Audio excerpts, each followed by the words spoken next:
How are you?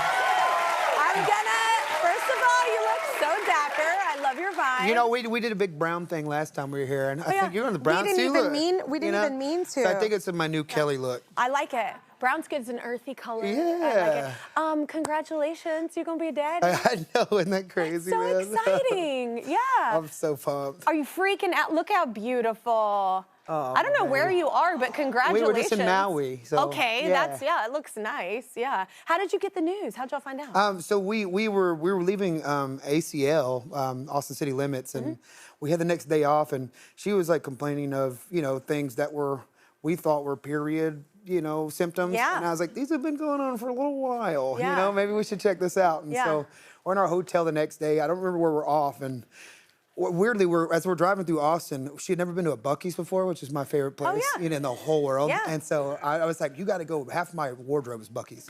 And so we go there, we stop, and we get these Buc-ee's onesies. So weirdly enough, we're wearing our little Buc-ee's onesies. We go to eat at Chili's, because I hadn't eaten a Chili's since I worked there. Oh, chips and salsa with ranch. Yeah, I used to work there too. So me too. I worked for a tiny bit. Yeah, really? Yeah. Okay, so we're there, we're eating Chili's in our onesies. We go home, and we do the test, and we do like 3 of them, and it's like immediately like, yes, you're pregnant, you know? And so we're freaking out, and we're finding this out in our Bucky. So until we find a name, we're just calling boy or girl the baby Bucky. Baby Bucky. Yeah. Oh my God, I love it. That's so exciting. I'm gonna call it Bucky. I don't care what the name is. Yeah. That could be the nickname. Yeah. Girl or boy, it's cool. Yeah, it's rock and roll Bucky's either rocks, way. yeah. Yes. So wait, speaking of being a daddy, I hear that you had like the greatest dad ever, like a great role model, Oh, just man, a the really most good perfect dude. person in the world. I have the most emotional, intelligent, honest, sweetest. You know, I'm so lucky. He's the best. That's incredible. And how great of an example now that you know how to be, you know? Yeah, I'm just scared that he's gonna be a granddad, and then my kid's not gonna think I'm cool, you know? Because I'm like, him as a granddad sounds very scary. If your kid doesn't think you're cool, like, that's your kid's problem. I'm gonna be like, did you not see me on Kelly Clarkson Show? I was like, you look rad. I'm cool. You look like rock and roll, like, in shoes. Like, it's like, So wait, he encouraged you to do music, right? Even when you weren't doing it, he really pushed you to stay on the I path? was in cosmetology school. You know, my mom was a barber my whole life, and so weirdly enough, she went to get her cosmetology teaching license the same time I went to school, so she could go to school with me, which she's the best ever for that. But my dad, when I was 19, told me,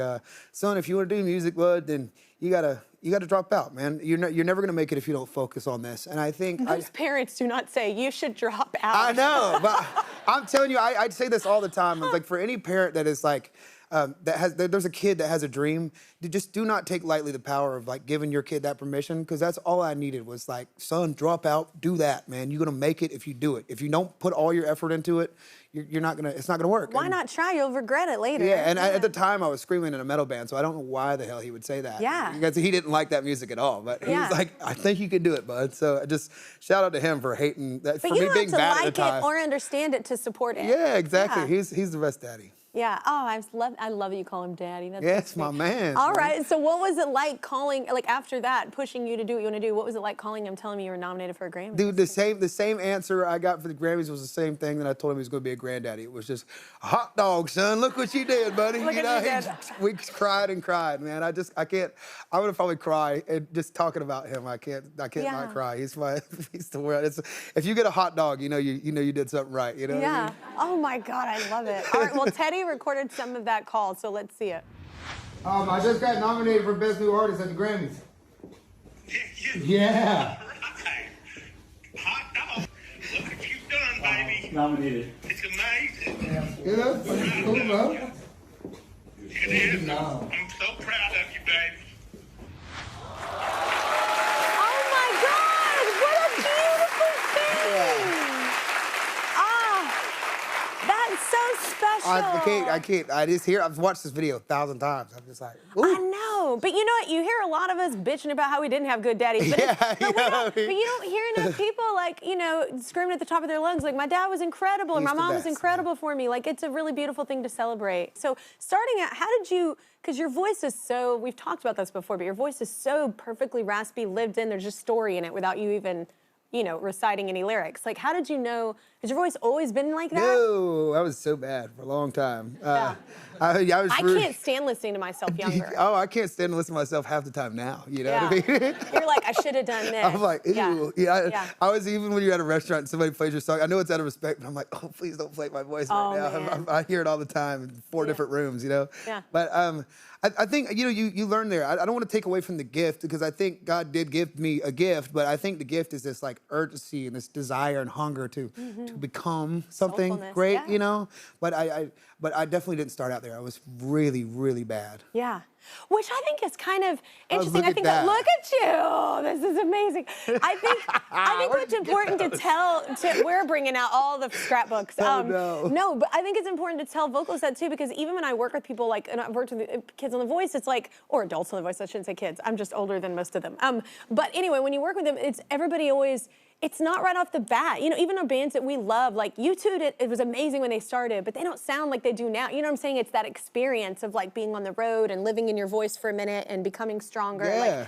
Like I don't think that people make time for that anymore in the industry. Everything wants everything right now. There's no like A&R of a rock band. You know, I also, I mean, I feel that way even now where I am, and I think I always wanted everything right then, right now, and I'm glad that I have where I'm at now currently, because I think if I would have gotten that then, you know, 10 years ago, 5 years ago even, I'd have just thrown it right to my liver, to be frank. And I'm so grateful to know that I'm in a place now where I'm ready for that, and I have a proposition, you know, that I something to say and something to give and a story to tell. This and so I think I'm in the place now where I want it, and I'm so glad God gave it to me now, where I'm ready for that and deserve that, you know, rather than a punk you definitely kid, you know? earned, you definitely earned that. Oh my God, I've told you this before. I've gone down the stalker YouTube vortex with you.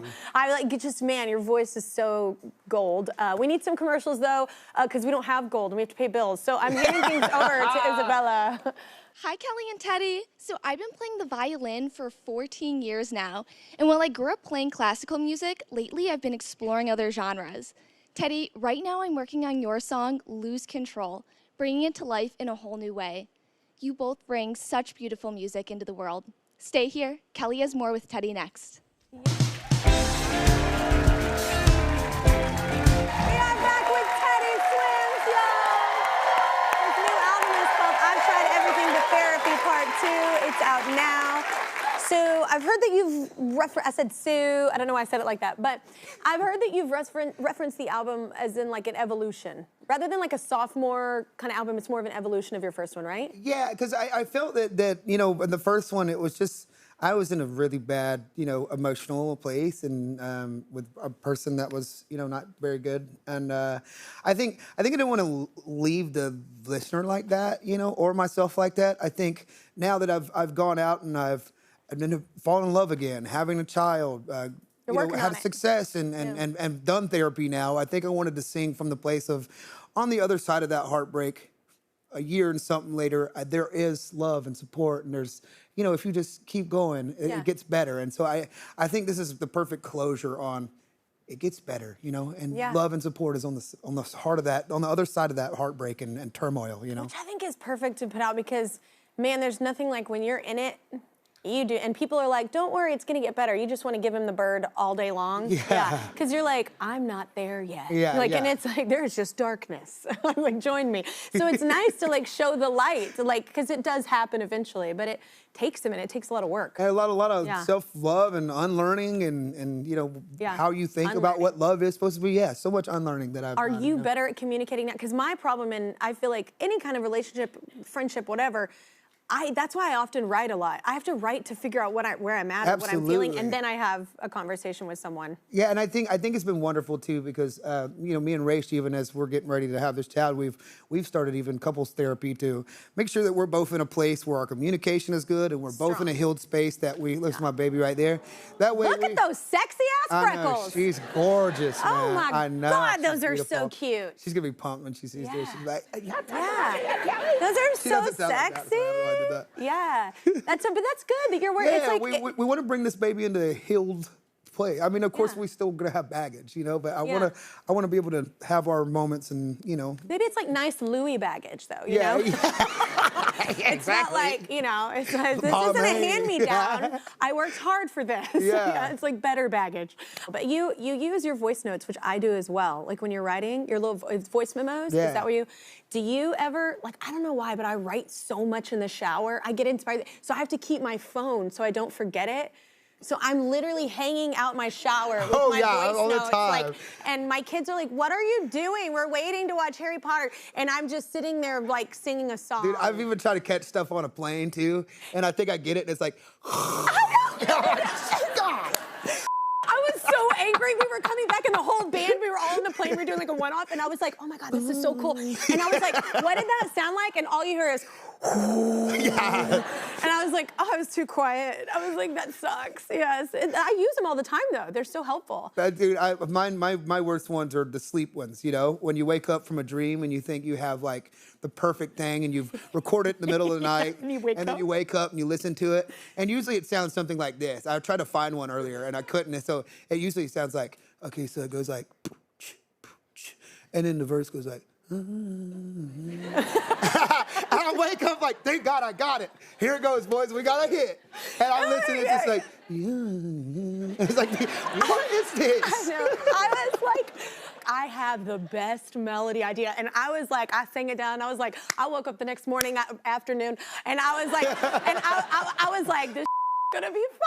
And I played it, and it was like, the worst thing I've ever. I thought I was genius, and it was just like, it's okay. And I was like, what are you doing? You can't be on every time, you know? It's okay to suck every once in a while. That's what I tell myself, you know? There's one that's so bad, I want to just start mine. If I do like another full album, I want to start it with just that. Yeah. This is what can happen. Like, anyway, I heard a rumor that Teddy can't swim. I mean, yeah, it's more. There's no segue. It's just funny. It's just. It's a little bit of a paddle for sure. I'm not gonna drown unless I panic, which I most times do. Yeah. But yeah, I'm not much of a swimmer. You gotta do this. You know why? Smoke and mirrors. Because you're kiddo. Like, so whenever I started having kids, I was like, they told me right off the bat, I have the most amazing nanny, and she's been with us the entire existence of my children's lives. And she was like, you gotta get them on. I'm sure her fear was having them drown. She just had a huge fear of it. So she was like, can we get them in swimming? And you do it right off the bat, like when they're young, like babies. And you should get in there. Yeah, maybe we'll learn swimming together. Yeah. I'm just saying, it's like one of those things when you start being a parent, you start doing adult things, and you're like, I gotta teach them to do this. That didn't make you feel like more of a man than like learning swimming with a bunch of children. Yeah. You know what? But there's nothing more manly and sexier than owning it and being like, gotta do it. That's super cool. But let's take another break. Teddy's new album is I've Tried Everything But Therapy Part 2. It's out now, and he's performing a song later in the hour. It is so incredible. Stick around.